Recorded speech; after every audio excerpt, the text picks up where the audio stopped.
Bueno, muy buenas tardes. He decidido reunirme con ustedes a través de este video para poder explicar las raíces paganas del Islam y poder explicar sobre todas las cosas. O sea, lo principal que quiero hablar con ustedes es cuál es la participación del Islam en el Apocalipsis. Es decir, es muy importante para nosotros saber cuál es la participación profética del Islam al final de los tiempos. El Islam tiene en todo lo que se refiere al fin de los tiempos una importantísima participación en estos últimos tiempos, y es necesario que la Iglesia esté consciente, que la Iglesia sepa lo que está sucediendo en el Medio Oriente, porque todos los acontecimientos en aquel lugar estarán desatando los acontecimientos finales de nuestros tiempos, ¿no es cierto? Los que tanto estamos esperando la venida del Señor Jesús, es necesario entonces conocer lo que ha sucedido con el Islam y con Israel, porque realmente son dos naciones que se han mantenido en puja por muchísimos años, y muchos cristianos no conocemos realmente lo que ha sucedido políticamente hablando. Políticamente hablando han sucedido muchas cosas que están en la historia. Todo lo que yo voy a decir se puede corroborar a través de la historia. Lo que pasa es que muchos cristianos no nos hablan de estas cosas y nos hablan quizás más simbólicamente, pero ya es necesario que la Iglesia despierte y empiece a conocer verdaderamente las cosas como son. Entonces, vamos a ver ahora las raíces paganas del Islam. Eso es muy importante. Yo he estado escribiendo algo en el evento. La religión islámica desde el 11 de septiembre del 2001 ha estado creciendo muy rápidamente. Hoy en día casi la cuarta parte de la población mundial es musulmana. Así que millones de musulmanes de todo el mundo rezan 5 veces al día en dirección a la ciudad santa islámica llamada la Meca, una ciudad de Arabia Saudita donde el Islam fue revelado a Mahoma, el principal profeta de esta religión, en el año 622 después de Cristo. Los musulmanes se postran en adoración durante sus rezos 5 veces al día en dirección a la casa de Alá llamada la Kaaba, que es un cubo negro misterioso dentro de la mezquita de la Meca. Yo más o menos acá he podido sacar algunas fotos del cubo. Es un cubo negro misterioso realmente. Esta es la Kaaba, el santuario de Alá, que está dentro del centro espiritual más elevado del Islam, la Meca. Bueno, algunas cosas que hacen, algunas actividades religiosas que hacen, casi toda la mayoría tiene un origen pagano. Por ejemplo, el mes de Ramadán es el 9º del calendario islámico, y su observancia rígida de 30 días de ayuno durante las horas diurnas tiene raíces paganas desarrolladas en la India y Medio Oriente como parte de sus rituales. Los fieles orientales realizaban un ayuno en honor a la luna, que culminaba cuando aparecía la luna en cuarto creciente. Así que ahí ya estamos viendo en honor a un elemento de la naturaleza como es la luna. Los sabeos, por ejemplo, eran paganos del Medio Oriente y fueron identificados en dos grupos, los mandeos y los arranianos. Los mandeos vivieron en Irak durante el siglo II a.C. y ellos adoraban a varios dioses o personalidades de luz, y hoy en día siguen haciéndolo los mandeos. Sus dioses estaban clasificados en 4 categorías: la primera vida, la segunda vida, la tercera vida y la cuarta vida. Los dioses antiguos pertenecen a la categoría de la primera vida. Estas deidades son creadoras de las deidades de la segunda vida y así sucesivamente. El otro grupo considerado como sabeo fue el de los arranianos, y adoraban a Sin, que es la luna, como su deidad principal, pero también adoraban a los planetas y otras deidades. Entonces, Ahora, ¿por qué digo esto? Porque los sabeos estaban en contacto con Anaf, un grupo de árabes al que Mahoma se unió antes que llegara a ser profeta. O sea, Mahoma se unió, se puso en contacto con los sabeos. Acordémonos que Mahoma es el principal profeta, ¿no es cierto?, de esta religión. Entonces los Anaf buscaron conocimiento dirigiéndose hacia el norte del Irak, donde habían muchas comunidades de mandeos. También fueron a la ciudad de Arran, en el distrito de Al-Gachira, al norte de Siria, en la frontera con Irak y Asia Menor. En la Meca, los Hanaf eran llamados sabeos por causa de las doctrinas que habían aceptado y se distinguían por realizar el lavado ceremonial antes de cada oración y realizar varios movimientos durante la práctica, tal como lo hacían los mandeos y arranianos. Más tarde, cuando Mahoma afirmó ser un profeta, él fue llamado un sabeo por los habitantes de la Meca, porque lo vieron realizando muchos ritos que este grupo hacía durante las 5 oraciones al día. El Ramadán fue un ritual pagano celebrado por los sabeos, tanto arranianos como mandeos. Entonces, el Ramadán fue originalmente un rito anual realizado en la ciudad de Arran, y hay muchas similitudes entre el Ramadán de Arran y el islámico. Aunque el ayuno de Ramadán era practicado en los tiempos preislámicos por los paganos de Yailá, este fue introducido en Arabia por los arranianos. Entonces, aquí vemos una poderosa raíz pagana, inclusive el símbolo del Islam es una luna. Yo por acá creo que lo había puesto, ya lo voy a encontrar, pero a ver si lo encuentro, ya se los muestro. Es una luna, justamente relacionado con esta deidad. La Kaaba fue un antiguo santuario religioso hindú, fíjense, estaba en Azerbaiyán. En esta se encuentra una inscripción de Bakú Atayá. La primera línea comienza: saludos señor Ganesh. ¿Entienden? Es todo también un rito originado en la India por un rito pagano. Hay conexiones entre el Islam y la luna creciente. Ellos, por ejemplo, cuando terminaban el Ramadán, era cuando comenzaba la luna creciente. Entonces, tienen conexiones con los ritos a la luna. A ver, ¿qué otras cosas podemos decir? Hay muchas cosas importantes que hablar. Es muy largo este tema, pero por razones de tiempo yo puedo decir que por ejemplo la afirmación de los musulmanes de que el dios Luna es el Elohim de la Biblia y que el Islam surgió de la religión de los profetas y de los apóstoles se contradice con la evidencia arqueológica. El Islam no es más que un renacimiento del antiguo culto al dios Luna, que ha tomado sus símbolos, ritos, ceremonias e incluso el nombre de su dios de la antigua religión pagana del dios Luna como tal. Es pura idolatría y debe ser rechazada por todos aquellos que sigan la Torá o el Evangelio. La religión del antiguo Israel se basa en la revelación. El Antiguo Testamento dice que Elohim se apareció en diversos lugares y les habló a los patriarcas, y allí levantaron altares de piedra sin labrar. Uno de ellos es el llamado Betel o casa de Elohim. La imaginación sensual del hombre pronto lo llevó a recoger sus dioses del polvo y a darle forma a su antojo, imaginando que Elohim residía en estas piedras. Así se convirtió en Betabén o casa de vanidad.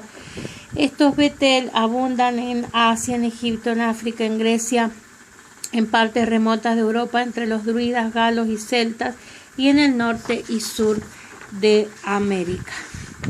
En hebreo, a las piedras caídas del cielo se les denomina Betel, casa de Elohim. Jacob llamó a su almohada de piedra Betel. Eso está en Génesis 28, 10 al 22, después de soñar con una escalera que llegaba al cielo.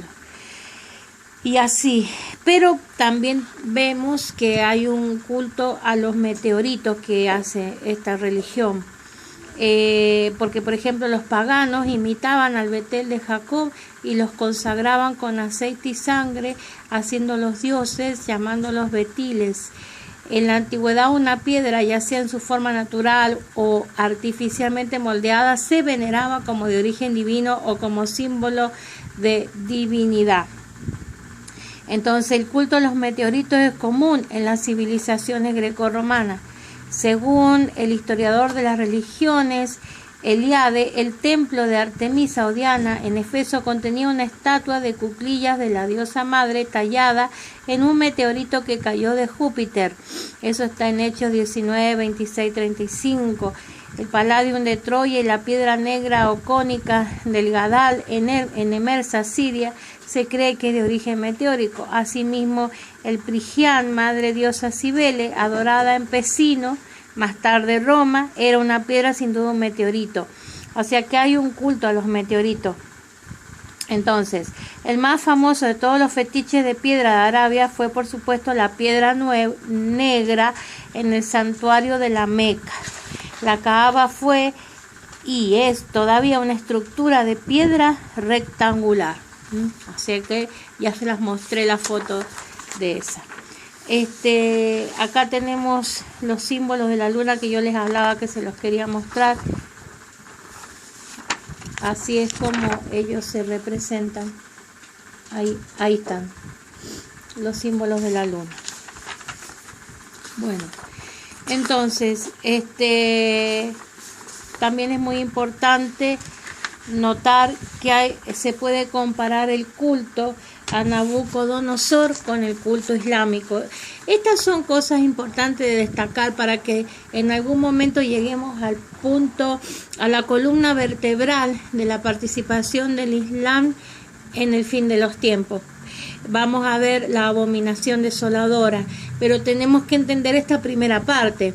Saber, ¿no es cierto?, que tiene un parangón o se puede llegar a comparar con el culto a Nabucodonosor, porque el rey Nabucodonosor hizo una estatua de oro cuya altura era de 60 codos y su ancho de 6 codos, y la levantó en el campo de Dura, en la provincia de Babilonia. Y envió el rey Nabucodonosor a que se reuniesen los sátrapas, los magistrados y capitanes, oidores. Envió a todos, a tesoreros, a consejeros, a jueces y todos los gobernadores de las provincias para que viniesen a la dedicación de la estatua que el rey Nabucodonosor había levantado. Fueron pues reunidos los sátrapas, los magistrados, los capitanes, los oidores, los tesoreros, los consejeros, los jueces y todos los gobernadores de la provincia a la dedicación de la estatua que el rey Nabucodonosor había levantado. Y estaban en pie delante de la estatua que había levantado el rey. Y el pregonero anunciaba en alta voz: mándese a vosotros, oh pueblos, naciones y lenguas, que al oír el son de la bocina, de la flauta, del tamboril, del arpa, del salterio, de la zampoña y de todo instrumento de música, os postréis y adoréis la estatua de oro que el rey Nabucodonosor ha levantado, y cualquiera que no se postre y adore inmediatamente será echado dentro de un horno de fuego ardiendo. Por lo cual, al oír todos los pueblos el son de la bocina, del tamboril, del arpa, del salterio, de la zampoña y de todo instrumento de música, todos los pueblos, naciones y lenguas se postraron y adoraron la estatua de oro que el rey Nabucodonosor había levantado. Esta historia la pueden encontrar en Daniel 3, del 1 al 7. En los países musulmanes, 5 veces al día, un hombre convoca a los musulmanes a rezar y adorar mediante una llamada en árabe. Durante la época de Mahoma, la gente que no iba a la mezquita era asesinada, así como en los tiempos de Nabucodonosor.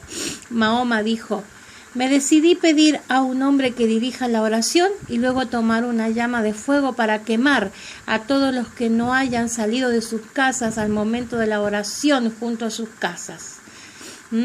Entonces, desde siempre el ángel Lucifer y sus siervos han querido ser como Dios y ser adorados en lugar de Jehová. El ángel de luz tentó a Yeshua. Otra vez le llevó Lucifer a un monte muy alto y le mostró todos los reinos del mundo y la gloria de ellos, y le dijo: Todo esto te daré si postrado me adorares. Esto está en Mateo 4, del 8 al 9. En los últimos tiempos, Lucifer engañará a mucha gente a postrarse para adorarle. Dice la palabra: vi una de las cabezas como herida de muerte, pero su herida mortal fue sanada, y se maravilló toda la tierra en pos de la bestia. Y adoraron al dragón Lucifer, que había dado autoridad a la bestia. Y adoraron a la bestia, diciendo: ¿quién como la bestia? ¿Y quién podrá luchar contra ella? Eso está en Apocalipsis 13, 3, 4. Ya estamos entrando a los principios de la abominación desoladora. Estas son las fotos de cómo oran orientados, ¿no es cierto? Y postrados. A ver si se puede ver allí más o menos. Ahí. Todos postrados. Bueno, esta es la primera parte. Yo quería que vieran un poco, ¿no es cierto?, las raíces paganas del Islam, para irnos introduciendo el culto que hacen y cómo ellos están haciendo que el pueblo adore de la manera que lo hacía Nabucodonosor. Entonces, todas estas cosas son importantes para pensar, para tener en cuenta, porque prontamente estas cosas van a volverse a repetir. Entonces, en el próximo video vamos a estar viendo el Islam, un espíritu antisemita y anticristiano. Y aquí es donde vamos a ver todos los movimientos políticos, sobre todo a partir del año 1920, que sucedieron en ese lugar y que están hasta el día de hoy están arrastrando los conflictos de aquella época y se van a seguir arrastrando. Lo más importante que quiero decir es que en algún momento los sacrificios de animales cesaron en Jerusalén, ¿no es cierto? Hubo un problema, hubo una situación y cesaron los sacrificios. Eso es lo que voy a explicar en el próximo video. Lo que está sucediendo es que cesaron los sacrificios porque verdaderamente Israel se quedó sin templo. La mezquita de Omar, donde ahora es la mezquita de Omar, es el lugar que los judíos están pretendiendo que se les devuelva para poder volver a hacer los sacrificios a animales, para volver a hacer sus sacrificios, porque ellos todavía están esperando al Mesías. Entonces fueron restaurados como Estado en 1948, pero no fueron restaurados en lo que es la propiciación, lo que ellos según la ley tienen que hacer para poder estar en santidad delante de Jehová, que una de las cosas que tenían que hacer era hacer sacrificios de animales, y eso cesó en Israel. Perdieron el templo y cesó, pero ellos están actualmente preparando a levitas porque ellos quieren recomenzar los sacrificios a animales. Y el ojo lo tienen puesto en la mezquita de Omar y verdaderamente la necesitan, ellos la necesitan. Entonces esto puede traer aparejado otra guerra mundial. Por eso es que es muy importante que nosotros entendamos perfectamente esta situación para poder comprender los acontecimientos futuros que están muy cercanos y que ustedes mismos van a poder definir. Y lo que más me interesa es que la iglesia comience a entender cuál es el papel, porque muchas veces decimos, bueno, eso les ocurre a ellos, y como que nosotros estamos desenganchados de la historia de Israel. Eso es el evangelio viejo, pero el vino nuevo nos dice que nosotros no nos tenemos que desenganchar de Israel, al contrario, nosotros hemos sido injertados en Israel y lo que le sucede a Israel nos influye directamente a nosotros, porque hay un solo Dios verdadero y el mismo que ellos esperan es el mismo que esperamos nosotros en su regreso, y ellos lo esperan en primera vez. Entonces es necesario que la iglesia